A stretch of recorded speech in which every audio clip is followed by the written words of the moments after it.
long time. You don't have any chairs there. Well, please sit down. You've probably heard twice already everything I'm going to say. But I want to say, by the way, I drove all three of these vehicles. In other places, on the back lawn of the White House, there's still tire marks. Anyway,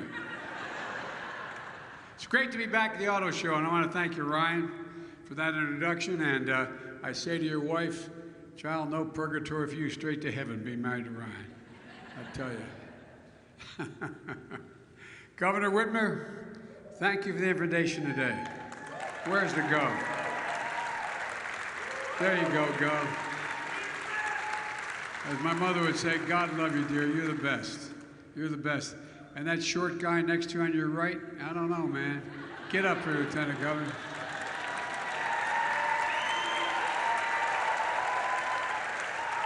And I shouldn't do this, we're going to take a long time, but you got the best mayor in the United States of America right here in Duggan. He had to spend more time with me than he never thought during the last, not last, 2 administrations ago. We're sitting one day in the Oval Office, I swear to God, and President Obama turned to me and said, Joe, go fix Detroit. I said, oh, no problem. None. And I put myself in the hands of your mayor, and I know every single neighborhood and most homes in your state, in your city. But anyway, thanks, Mike. You're a good friend. And so many other people that are here.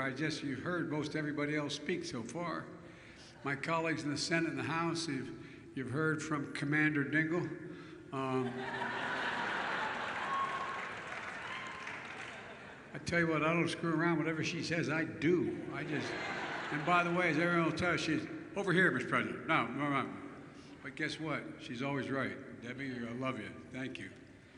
Debbie's like my sister, just tells me what to do, and usually she's right. So, anyway, I want to thank everybody for being. Look, and Mike, thanks a lot for the passport in the city. Our infrastructure law, by the way, as we get off the airport today, you know, and this is not what this is about, we're investing $80 million in your airports. $80 million, everything from the restrooms to the stations a little bit like the governor's doing, fixing all your roads and everything else around here. But at any rate, look, and my friend Ray Curry is here. Where are you, Ray? Ray, there you are.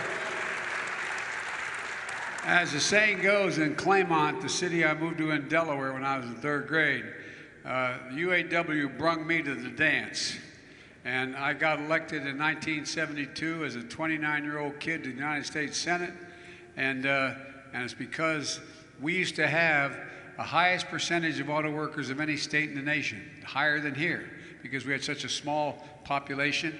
And we had about 14% of our entire population was auto workers. We had the largest Chrysler plant outside of Detroit, and we had the largest GM plant. And we had an awful lot of carriers as well. So anyway, I want to thank you all. I also want to thank the CEOs of all the major auto companies who are here today for leading the way. They've stepped up. You know, you all know I'm a car guy. I'm here because the auto show and the vehicles here give me so many reasons to be optimistic about the future, and I really mean it. Just looking at them and driving them, they just give me a sense of optimism, although I like the speed too. And for most of the last century, we led the world by a significant margin. And because we invested in our people, we invested in ourselves, and something went wrong along the way here. Something went wrong. We risked losing the edge as a nation, and China and the rest of the world are catching up. We used to invest almost 2% of our entire GDP in research and development, now 0.7%. And the rest of the world's catching. But not anymore. Now we're choosing to build a better America. An America that's confronting the climate crisis with America's workers leading the way. And we're rebuilding an economy, a clean energy economy, and we're doing it from the bottom up and the middle out. I'm so tired of trickle down, I can't stand it. And by the way, remember, when the middle class grows, the middle class grows, everybody does well. The poor have a way up, and the wealthy do very well. And by the way, don't forget, middle class built America, and unions built the middle class. That's a fact. And nowhere is that more evident than right here in Michigan, where you're building the future of the electric vehicle. We're bringing back U.S. manufacturing jobs, 680,000 jobs just since I took office.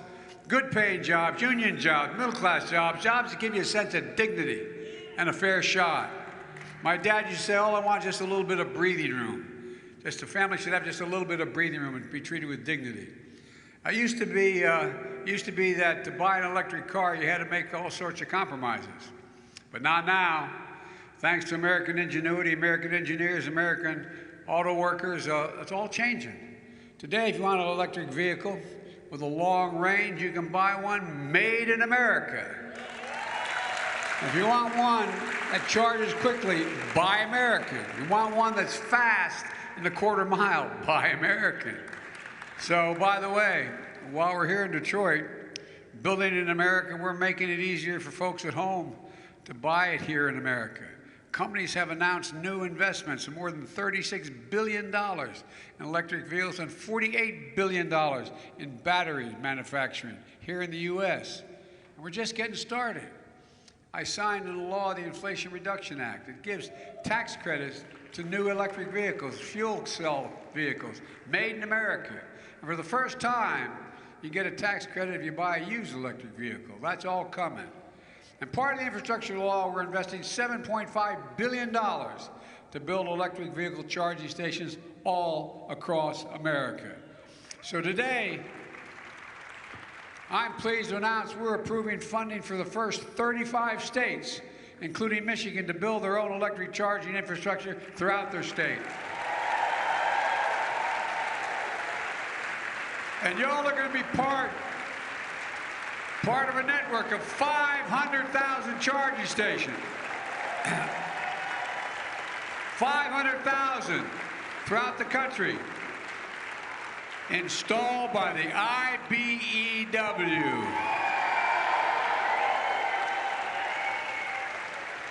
Who I owe a special thanks to for the last election. Look, folks, the Great American Road Trip is going to be fully electrified. Whether you're driving coast to coast along I-10 or on I-75 here in Michigan. Charging stations will be up and easy to find as gas stations are now. We're also going to invest $7 billion to make American car companies and have the batteries and other critical materials they need. The auto companies like Ford, GM, Stellantis, I still am inclined to say that other word, Chrysler. My dad worked for them for a while. Are all our partners here. They made commitments. We're investing billions of dollars in themselves to go electric. And we're lucky to have the most skilled auto workers in the world, and that's not hyperbole. The single most skilled auto workers in America are right here today, the UAW. I'm not joking. You know what I tell people? What I tell business, and I'm not joking, whether I'm speaking to the Chamber of Commerce or the Business Roundtable or any of the major organizations, why am I so pro-union? They don't give you the credit. The American people don't understand. For you to get to go through the apprentice program and other trades, you got 4 or 5 years, like going to college. You're getting paid a little bit, not a lot, but you're working like hell before you get certified. And it's cheaper long-term to hire you because you do it the best, it lasts the longest, and in fact, you do it with everybody. No, I really mean it. And by the way, we don't tell people that. People don't know that. Neighborhoods I come from, they know it, but they don't know that. It's not that they're mean about it, they just don't understand. I think one day you show up and you got a trade, man, you're all set. But you work like the devil to get there. And your work product shows it. I recently signed the CHIPS and Science Act, investing billions of dollars in research and development, workforce training, manufacturing incentives to bring semiconductor manufacturing back to America. We invented that little computer chip. We invented it here in the United States of America. We don't have to rely on other countries to power smartphones, washing machines, automobiles, and so much more. Last week I was in Ohio to break ground on a multi-billion-dollar semiconductor manufacturing plant at Intel. 7,000 construction jobs. By the way, Davis-Macon, wage, nothing less. And folks, 3,000 full-time jobs making an average of $135,000 a year, and you don't need a college degree for all those jobs. Skilled workers. So folks, all told, my administration is investing more than $135 billion to advance America's electric vehicle future. Our infrastructure law is also helping to make it in America and win the economic race of the 21st century. Once-in-a-generation investment in our nation's roads, bridges, railroads, ports, airports, lead-free water systems, high-speed internet. It's the biggest investment in American infrastructure since President Eisenhower's interstate highway system. It's a little bit like what your governor does. Building all those potholes and building all those roads. No, you came through, you said you're going to do it, and you guys did it.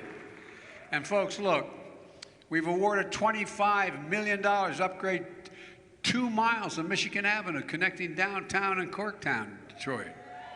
Well, that's because of the leadership of the mayor and the governor. You all know the neighborhood where the Tigers used to play? You know, on the corner at Michigan and Trumbull? Well, I tell you what, this funding is going to help restore Michigan Avenue and the former glory and make improvements in the future as well.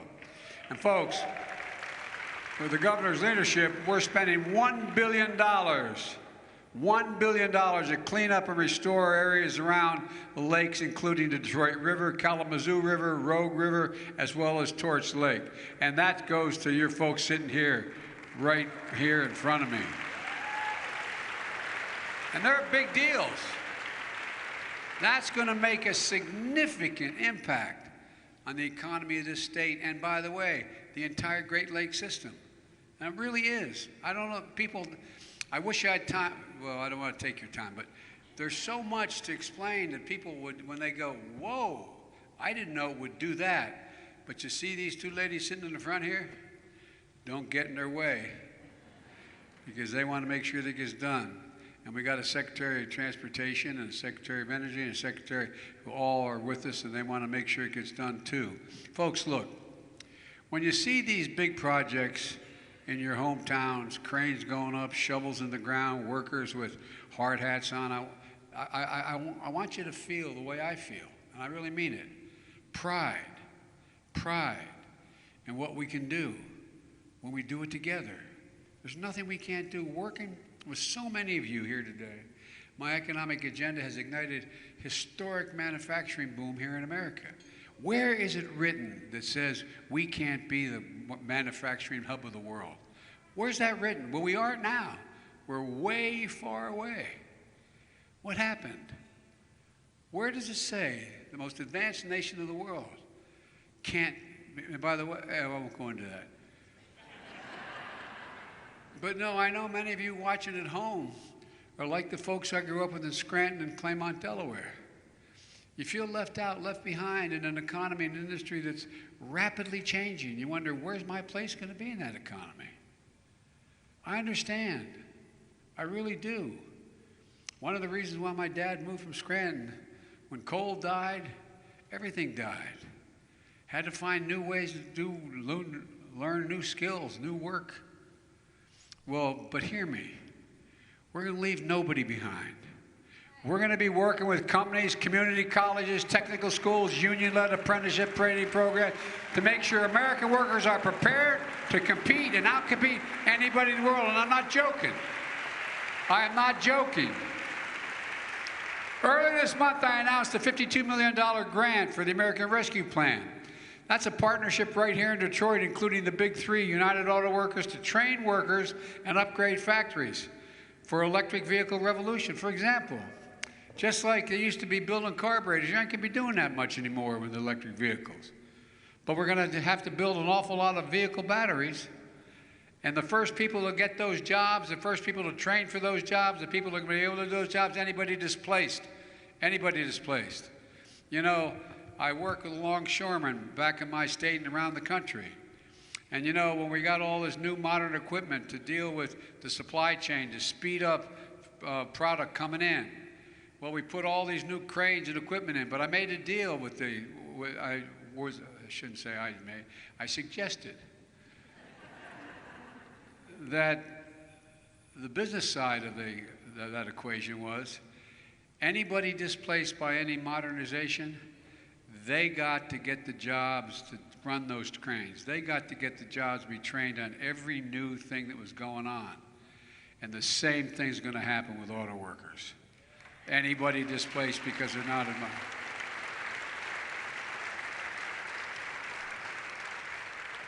I ran for office to build a better America, not just to get us back to how things were before the pandemic. So we launched a once-in-a-generation effort to invest in America. We're working to deliver an economy that finally works for working families. We started with the American Rescue Plan. It's taken us from economic crisis to economic resurgence. Jobs are up, incomes are up, people are back to work. And this is a governor who knew how to take that money and use it to keep cops, firefighters, ambulance folks. I mean, you did. Some of the governors literally pocketed the money. They put it to reduce, they wanted to reduce taxes with it. But you used it to keep people employed, keep schools open, keep it all running. You're a great governor. You're a great governor. And by the way, American manufacturing is roaring back. Just since I've been in office, we've already created 10 million new jobs. More jobs in that time period than any time in American history. Unemployment rate is 3.7%, near a 50% low, a 50-year low. But there's more we can do. But the American people should have confidence that we are on the right track. We're doing all this while cutting the deficit at the same time. You used to always hear from my friends on the other team, yeah, they spend a lot of money and maybe some of it worthwhile, but they're just increasing the deficit. Guess what? First year in office, we reduced the deficit by $350 billion. And guess what? This year, we're on track at the end of the fiscal year to reduce the deficit by over $1 trillion.